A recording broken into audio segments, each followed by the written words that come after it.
नमस्कार, welcome back to my channel KNS family blog को आपण मान को गुटे नुआ फ्रेश ब्लॉग रे स्वागत जनाउछि। संग माने आपण माने केमिति अछंती, आशा करछि आपण माने एई नुआ वर्ष रे भलरे थिबे, मस्त थिबे आ बिंदास थिबे।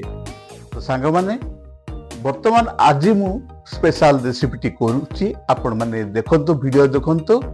आ वीडियो जदि आपण मान को भल लगी थाए ताले बहु मात्रा लाइक टी कर देबे, निश्चित भाव लाइक टी कर देबे।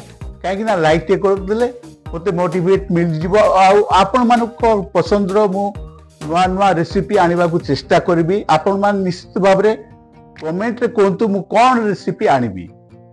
आ हां, जो माने प्रथम थरो बरे नुआ करी हमर चैनल देखुचंती, वीडियो देखुचंती, से माने सब्सक्राइब कर दंतु, ऑल नोटिफिकेशन रे प्रेस करकी जेतेबेले मु नुआ नुआ वीडियो आपण मान को पाई नै कि आसीबी, सर्वप्रथमे आपण मान को पाख को पहुंची जीवो फर्स्ट नोटिफिकेशन। आ आपण मान देखि परिबे हमर ई channel KNS family vlog first to last पर्यंत देखंतु। आ जो मारू स्किप कर देबे नै। आ आपण मानकर संग साथी मान को हमर वीडियोटी शेयर निश्चित भाव रे कर देबो बोली मु आशा करूची। आ केमिति लागिला कमेंट निश्चित भाव रे जणेबे।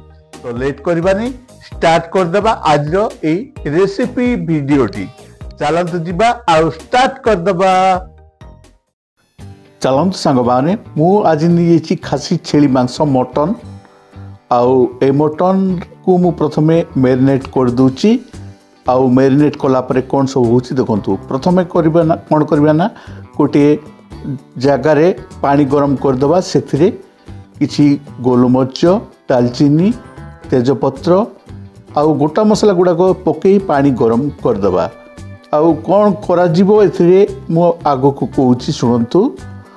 एथिरे पानी गरम होला परे सेथिरे किछि लूण पकई देबा, आउ लेंबू गोटे चिपुड़ी देबा। ता सहित आम बासमती राइस पकई देबा सेथिरे। आउ मु नै जेछि 1 kg बासमती राइस सेथिरे पकई देली। आउ एटा वर्तमान मु ताकू भात सिझिबा पई छाड़ी देली।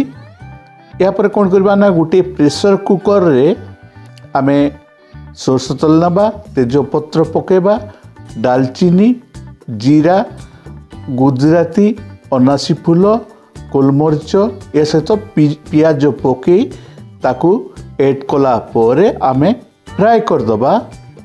तापरे गुटे चामच हल्दी गुंड, गुटे चामच जीरा धनिया गुंड, आउ 2 चामच आमर अदा रसुण पेस्ट पकई ताकू ऐड कला परे ताकू भल भाव रे मिक्स करबा, माने कसीबा।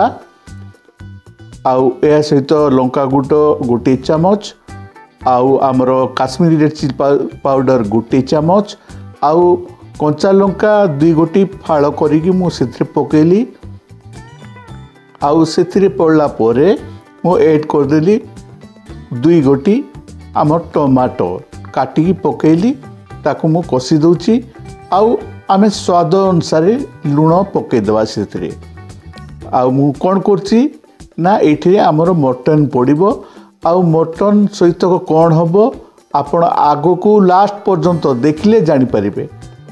देखंतु मु मैरिनेट करके रखी दिथिली अध घंटा पर मैरिनेट मटन को मु से कषा हितिमा मसला रे मु ताकू भल भाव रे ऐड कली। कला परे मु ताकू भल भाव मिक्स कर दूची कषि दूची आउ देखंतु ताकू टिके जस्ट कवर करदबा कवर काढला परे पानी टी छाड़ी दीची माने पानी बाहर पड़ची ताकू पुणी आउ थोड़े कषिबा भल भाव कषिबा मटन को आउ मटन रो पानी बाहर देखंतु सांग माने पानी बाहर पड़ला या पर आमे मटन मसला पकई देबा मटन मसला पड़ीगला ताकू पुणी आमे मिक्स करिबा भल भाव मिक्स करिबा देखंतु तापरे कवर करी रख दी पुणी काढ़ी देबा देखंतु पानीटा बाहर जाइछि या पर जस्ट के पानी पकई ताकू पूरा भल भाव ताकू मिक्स करिबा देखंतु मिक्स करिबा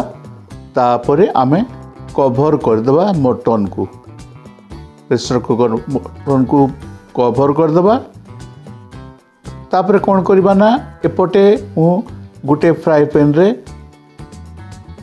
सरसो तेल 2 चामच नहीं पियाज मु ताकू पकई दूची माने 250 ग्राम पियाज कोटा होइतिबा पियाज को पकई मु ताकू भल भाव ब्राउननेस होला पर्यंत माने फ्राई कर दूची देखंतु ब्राउननेस ही जाइछि ताकू ब्राउननेस होला परे मु काढ़ी की ताकू मु थोई दूची देखंतु अलगा जगह रे काढ़ी दबा एटा कोन करबा को जाउची आपण माने जानी सारिबेनी हेले भी आपण माने देखंतु तापरे गुडी डेक्ची नेबा संग माने देखंतु डेक्ची नेबा सेथिरे रिफाइंड तेल आमे पके देबा माने 3 चामच बड़ चामच रे आउ तेजपत्र गोलमरीच आउ या सहित गुजराती पकई डालचीनी पकई ताकू टिके जस्ट टिके फ्राई कर देबा देखंतु रिफाइंड तेल